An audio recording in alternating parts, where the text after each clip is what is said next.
여러분, 오늘 새벽에도 이불 속에서 온몸이 타는 듯한 가려움 때문에 몇 번이나 뒤척이다가 결국 손끝에 피가 맺히도록 긁고 나서야 겨우 잠이 드셨습니까? 긁을수록 더 가렵고 멈추면 더 참기 힘들어지는 그 지독한 느낌을 요즘 날씨가 건조해서 그래, 나이 들면 다 이런 거지 하고 스스로를 달래며 넘기고 계시지는 않습니까? 바로 그 생각이 가장 위험한 출발점입니다. 우리는 너무 쉽게 모든 증상을 계절 탓, 노화 탓으로 돌려버립니다. 그래서 로션을 한 번 더 바르고 보습제를 더 두껍게 덧바르고 뜨거운 물로 샤워를 길게 하며 때를 밀어 각질을 벗기면 시원해질 거라고 믿습니다. 하지만 냉정하게 생각해 보십시오. 샤워 직후 잠깐 시원한 느낌이 들 뿐 밤이 되면 다시 불이 붙듯 가려워지지 않았습니까? 오히려 피부는 점점 더 예민해지고 긁은 자리는 더 붉어지고 상처는 쉽게 아물지 않고 있지 않습니까? 특히 연고를 바르고 약을 먹어도 3주 이상 가려움이 멈추지 않는다면, 그리고 낮보다 밤에 훨씬 심해져 잠을 설치게 만든다면, 또 정강이, 등, 손바닥처럼 특정 부위가 유독 미친 듯이 가렵다면 이제는 질문을 바꿔야 합니다. 피부가 왜 이럴까? 가 아니라 내 몸 안에서 무슨 일이 벌어지고 있는 걸까? 라고 말입니다. 단순한 건조라면 보습으로 서서히 호전되어야 합니다.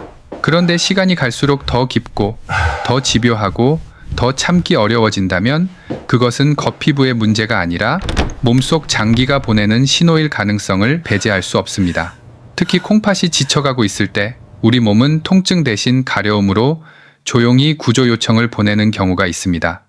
콩팥은 말을 하지 않습니다. 대신 혈액 속에 쌓인 것들이 신경을 자극하도록 내버려 둡니다. 그리고 우리는 그 결과를 건조함이라는 가벼운 단어로 오해합니다. 여러분이 밤마다 긁고 있는 그 자리는 단순히 수분이 부족해서가 아니라 몸이 더는 못 버틴다고 보내는 마지막 경고일 수도 있습니다. 지금 이 순간 로션을 한 번 더 바르기 전에, 뜨거운 물의 온도를 더 높이기 전에 잠시 멈추십시오. 이 가려움이 정말 피부 때문인지 아니면 몸속 깊은 곳에서 시작된 신호인지 진지하게 의심해 보셔야 할 때입니다. 저는 지난 25년 동안 신장내과에서 일해왔습니다. 외래 진료실에서, 병동에서, 그리고 무엇보다 투석실 한가운데에서 수많은 환자분들의 삶이 바뀌는 순간을 지켜보았습니다. 그 긴 시간 동안 제 귀에 가장 많이 들어온 말이 무엇인지 아십니까? 선생님, 저는 그저 가려워서 긁었을 뿐입니다. 이 한 문장은 너무나 담담하지만 그 안에는 돌이킬 수 없는 시간의 후회가 담겨 있습니다. 처음에는 누구나 가볍게 시작합니다. 환절기라서 피부가 예민해졌겠지, 스트레스를 많이 받아서 그런가 보다, 나이가 드니 원래 이런 증상도 생기는 거지 하며 스스로를 안심시킵니다. 약국에서 보습제를 사고 TV에서 본 민간요법을 따라 해보고 몸에 좋다는 건강즙을 마시고 심지어 찜질방에 가서 땀을 빼면 독소가 빠질 거라 믿습니다. 그 순간만큼은 분명 내가 건강을 챙기고 있다는 확신까지 듭니다. 하지만 시간이 지나면 상황은 달라집니다. 피부는 점점 얇아지고 긁은 자리는 색이 변하며 상처는 쉽게 아물지 않습니다. 밤마다 잠을 설치는 횟수가 늘어나고 가족들은 왜 그렇게 자꾸 긁느냐고 묻지만 본인은 대수롭지 않게 넘깁니다. 그러다 어느 날 단순히 가려움 때문이라 생각하고 병원을 찾았다가 피검사 결과지를 받아들고 표정이 굳어버립니다. 만성 콩팥병 말기입니다. 투석을 준비하셔야 합니다. 그 말을 듣는 순간 진료실 안의 공기는 얼어붙습니다. 환자분의 눈빛은 흔들리고 보호자는 말을 잃습니다. 그리고 잠시 후 조용히 흘러나오는 한마디, 그저 가려워서 긁었을 뿐인데요. 저는 그 장면을 너무도 많이 보았습니다. 투석실은 조용합니다. 기계 소리만 일정하게 울리고 환자분들은 팔에 바늘을 꽂은 채 몇 시간을 앉아 계십니다. 그중 많은 분들이 처음 증상으로 기억하는 것이 바로 지독한 가려움입니다. 하지만 그때는 누구도 콩팥을 의심하지 않았습니다.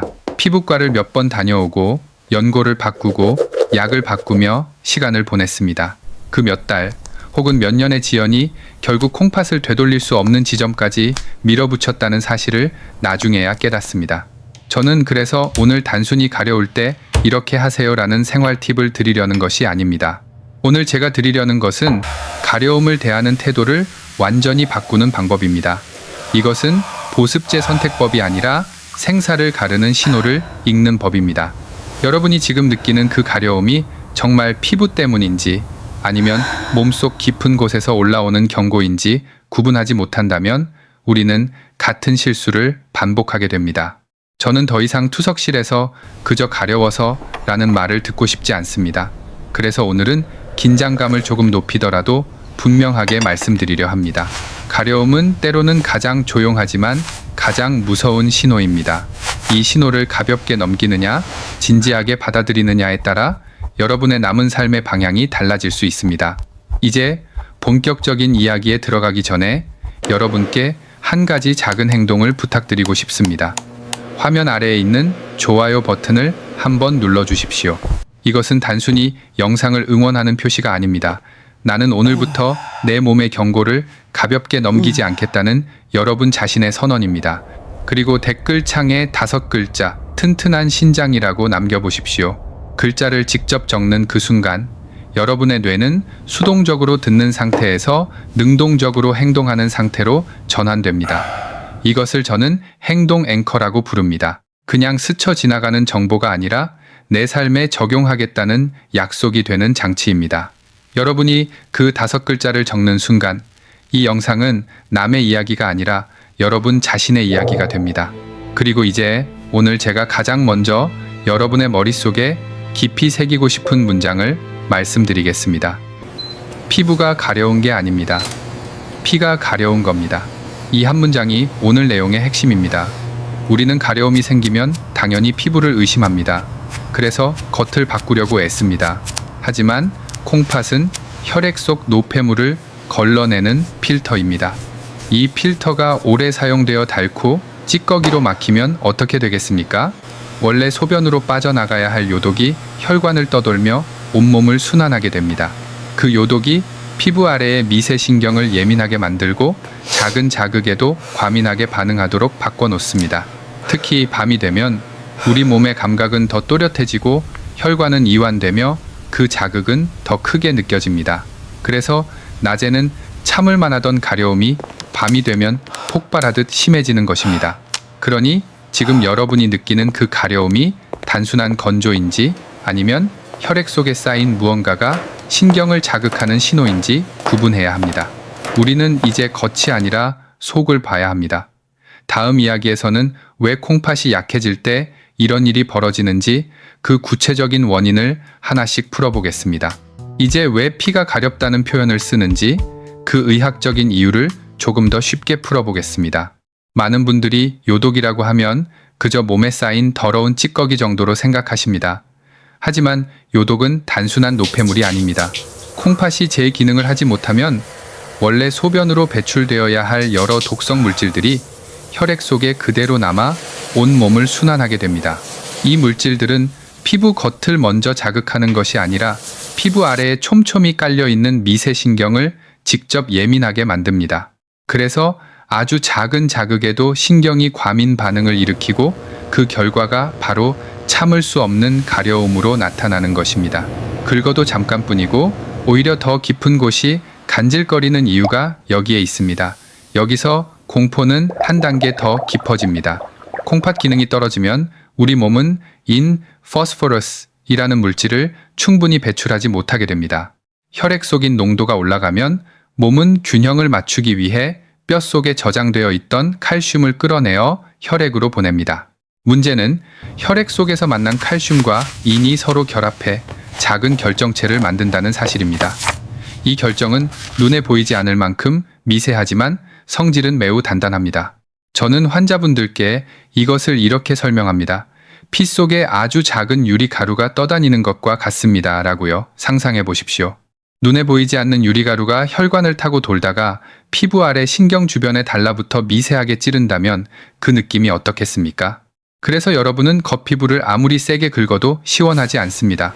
문제는 표면이 아니라 그 아래 더 깊은 층에서 일어나고 있기 때문입니다. 살 속에서 벌레가 기어다니는 듯하고 뼈 안쪽이 간질거리는 듯한 묘한 느낌이 드는 이유도 바로 이 메커니즘 때문입니다. 그런데 우리는 이 신호를 이해하지 못한 채 연고를 바릅니다. 물론 연고가 일시적으로 피부 표면의 염증을 가라앉힐 수는 있습니다. 그러나 이것은 불이 난 집에서 화재의 원인을 끄지 않고 시끄러운 경보기 소리만 꺼버리는 것과 같습니다. 경보가 울리는 이유를 해결하지 않으면 불은 계속 번집니다. 요독과 칼슘인 결정이 만들어내는 이 보이지 않는 공격을 이해하는 순간 여러분은 가려움을 대하는 태도가 달라져야 합니다. 이것은 단순히 피부 보습의 문제가 아니라 혈액 속 환경이 무너지고 있다는 신호일 수 있기 때문입니다. 그렇다면 독소가 혈액 속에 쌓이기 시작할 때 우리 몸은 과연 어디부터 소리칠까요? 모든 가려움이 다 같은 의미를 갖는 것은 아닙니다. 특히 콩팥이 지쳐갈 때 나타나는 가려움에는 비교적 공통적으로 먼저 반응하는 부위가 있습니다. 그래서 저는 오늘 여러분께 절대 그냥 넘기면 안 되는 3대 가려움 부위를 분명히 말씀드리려 합니다.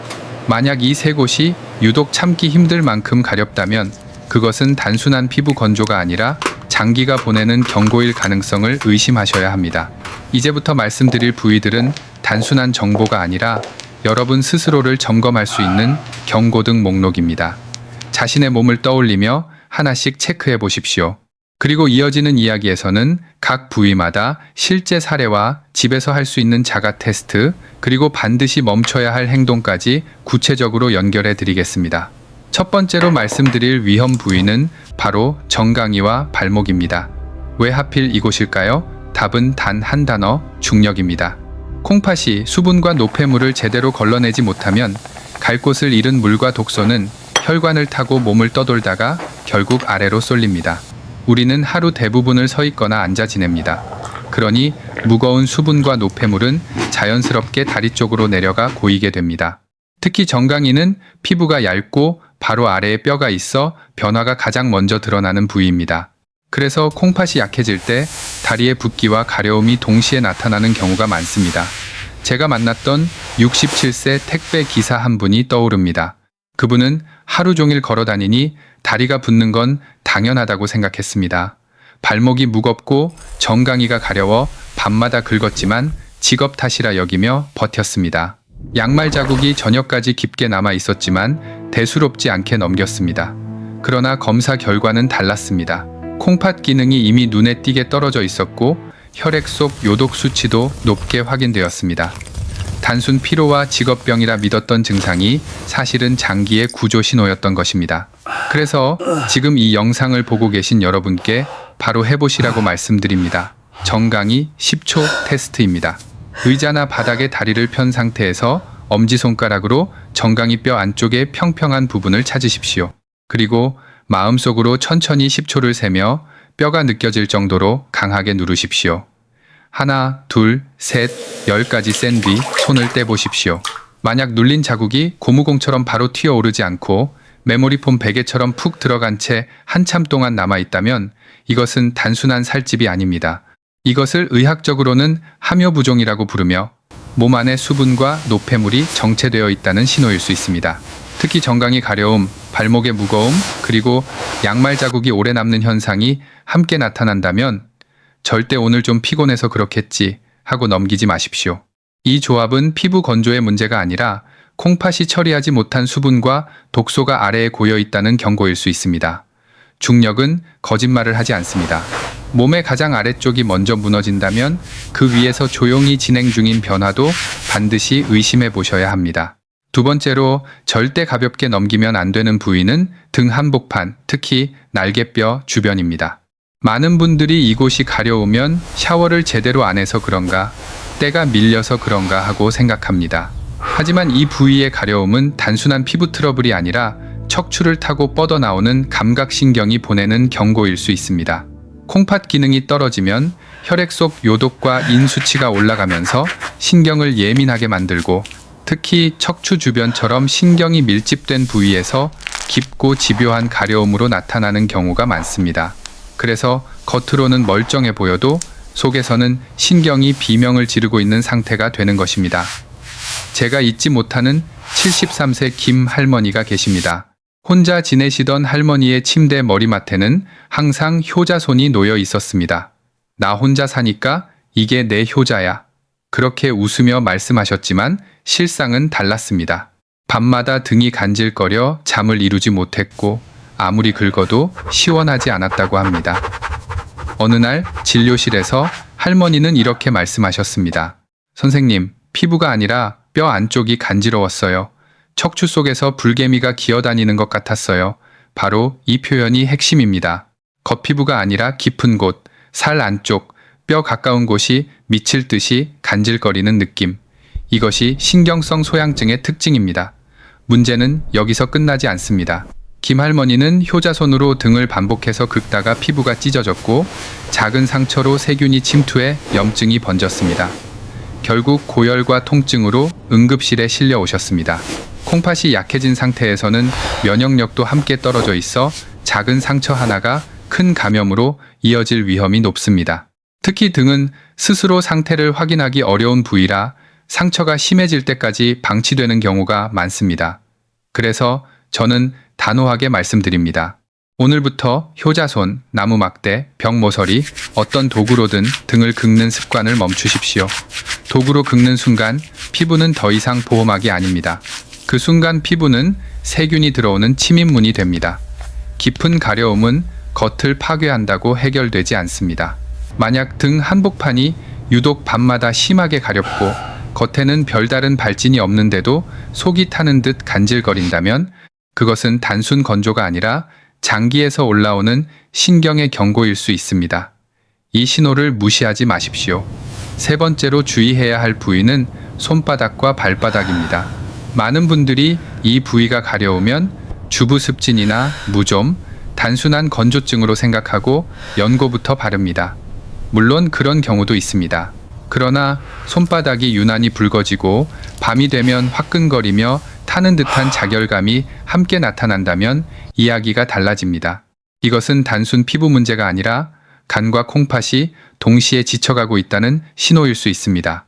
특히 손바닥 가장자리가 페인트를 칠한 것처럼 붉어지고 이불 속에 들어가면 더 뜨겁고 간질거린다면 반드시 한 번은 의심해 보셔야 합니다. 왜 밤에 더 심해질까요? 이불 속에서 몸이 따뜻해지면 혈관이 확장됩니다. 혈관이 넓어지면 혈액이 말초, 즉 손발 끝으로 더 많이 몰리게 됩니다. 이때 혈액 속에 쌓여있던 독성 물질들도 함께 집중되면서 신경을 더 강하게 자극합니다. 그래서 낮에는 참을만 하다가도 밤만 되면 손발이 불에 댄 것처럼 화끈거리고 가려워지는 것입니다. 이런 상태에서 혈액순환이 안 돼서 그런가 보다 하며 술을 마시거나 몸에 좋다는 민간요법, 검증되지 않은 건강보조식품을 더 늘리는 행동은 매우 위험합니다. 그것은 불난 집에 기름을 붓는 것과 같습니다. 간이 해독을 못하고 지쳐있는 상황에서 추가 부담을 주면 결국 콩팥까지 연쇄적으로 무너질 수 있습니다. 손발의 붉음과 자결감은 가볍게 넘길 증상이 아닙니다. 몸이 동시에 보내는 이중 경고일 수 있다는 사실을 반드시 기억하십시오. 많은 분들이 이렇게 묻습니다. 그래도 땀을 쫙 빼면 좀 낫지 않습니까? 가려울 때 찜질방이나 사우나에 가서 땀을 흘리면 몸이 개운해지는 느낌이 드는 것은 사실입니다. 그래서 독소가 빠져나가는 것 같다고 믿습니다. 하지만 콩팥 기능이 약해진 분들에게 이 선택은 해독이 아니라 오히려 콩팥을 말려 죽이는 위험한 행동이 될 수 있습니다. 제가 직접 치료했던 69세 최 선생님의 사례가 있습니다. 평소 다리와 등이 가려우면 동네 찜질방을 찾으셨습니다. 땀 빼고 나오면 좀 괜찮아. 그렇게 말씀하시며 점점 더 뜨거운 방에서 점점 더 오래 버티셨습니다. 그러던 어느 날 평소보다 긴 시간 고온 사우나에 머물다가 나오면서 어지러움을 느꼈고 그대로 쓰러지셨습니다. 병원에 도착했을 때는 이미 급성 신부전이 진행된 상태였습니다. 왜 이런 일이 벌어질까요? 핵심은 탈수와 혈액 농축입니다. 사우나에서 많은 땀을 흘리면 몸속 수분이 급격히 빠져나갑니다. 수분이 줄어들면 혈관 속 피는 점점 끈적해집니다. 이것을 의학적으로 혈액 농축이라고 합니다. 끈적해진 혈액은 콩팥의 아주 가느다란 미세혈관을 원활히 통과하지 못합니다. 그 결과 콩팥 세포에 공급되어야 할 산소와 영양이 급격히 줄어들고 세포 손상이 빠르게 진행됩니다. 이미 약해진 콩팥에는 치명적인 타격이 되는 것입니다. 더 중요한 사실이 있습니다. 땀으로 배출되는 요독의 양은 생각보다 매우 적습니다. 반면 수분이 빠져나가면 혈액 속에 남아있는 요독의 농도는 오히려 더 진해집니다. 즉, 독소는 그대로인데 물만 줄어들어 농도가 높아지는 것입니다. 그러면 신경 자극은 더 심해지고 사우나에서 나온 뒤 오히려 가려움이 더 심해질 수 있습니다. 땀으로 빼낸 것은 독소가 아니라 콩팥을 살리는 생명수였을지도 모릅니다. 가려움을 없애겠다는 선택이 콩팥을 급격히 무너뜨리는 계기가 될 수 있다는 사실 반드시 기억하셔야 합니다. 이제 공포에서 멈추지 말고 정확하게 점검하고 움직여야 할 시간입니다. 집에서 단 1분이면 확인할 수 있는 자가진단 2가지를 다시 정리해 드리겠습니다. 첫째, 정강이 10초 테스트입니다. 다리를 편 상태에서 정강이 뼈 안쪽을 엄지로 10초간 강하게 누르십시오. 손을 뗐을 때 자국이 메모리폼처럼 오래 남아 있으면 함유 부종을 의심해야 합니다. 둘째, 거품료 관찰입니다. 소변 후 바로 물을 내리지 말고 10초만 보십시오. 거품이 작고 촘촘하며 쉽게 사라지지 않고 변기 벽에 남는다면 단백뇨 가능성을 생각해야 합니다. 만약 3주 이상 지속되는 가려움 더하기 정강이 함유 부종 더하기 지속적인 거품료가 함께 나타난다면 미루지 말고 다음날 바로 신장내과로 가셔야 합니다. 그 자리에서 이렇게 구체적으로 요구하십시오. 크레아티닌, EGFR, 전해질, 인 칼슘 수치를 확인해 주세요. 모호하게 말하면 골든타임을 놓칠 수 있습니다. 정확히 요구하는 것이 여러분의 시간을 지키는 행동입니다. 이제 살리는 처방을 압축해 드리겠습니다. 식사는 자극을 줄인 따뜻한 한 끼가 기본입니다. 짠 국물, 매운 반찬, 늦은 야식은 줄이십시오. 밤에 가려움이 심해지는 분일수록 저녁 자극을 낮추는 것이 중요합니다. 생활에서는 뜨거움을 버려야 합니다. 샤워는 미지근하게 짧게, 그리고 물기가 마르기 전에 즉시 보습제를 충분히 발라 피부 장벽을 만들어야 합니다. 침실 습도는 50-60%를 유지하십시오. 손톱은 짧고 둥글게 다듬어 잠결에 피부를 찢지 않도록 하십시오. 물은 한 번에 많이 마시는 것이 아니라 미지근한 물을 소량씩 자주 나누어 마셔 혈액 농축을 막으십시오. 마지막으로 오늘의 핵심을 에스탑 ADD 원칙으로 정리합니다.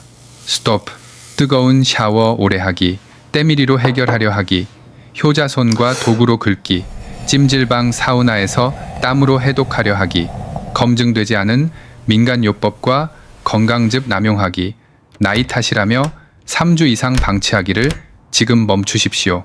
ADD, 정강이 10초 테스트와 거품료 관찰을 습관화하기, 병원에서 구체적 혈액 검사 요구하기, 실내 습도 50-60% 유지하기, 샤워 후 즉시 보습하기, 손톱 짧게 관리하기, 물은 소량씩 자주 마시기, 짠 매운 음식과 야식 줄이기를 오늘부터 추가하십시오.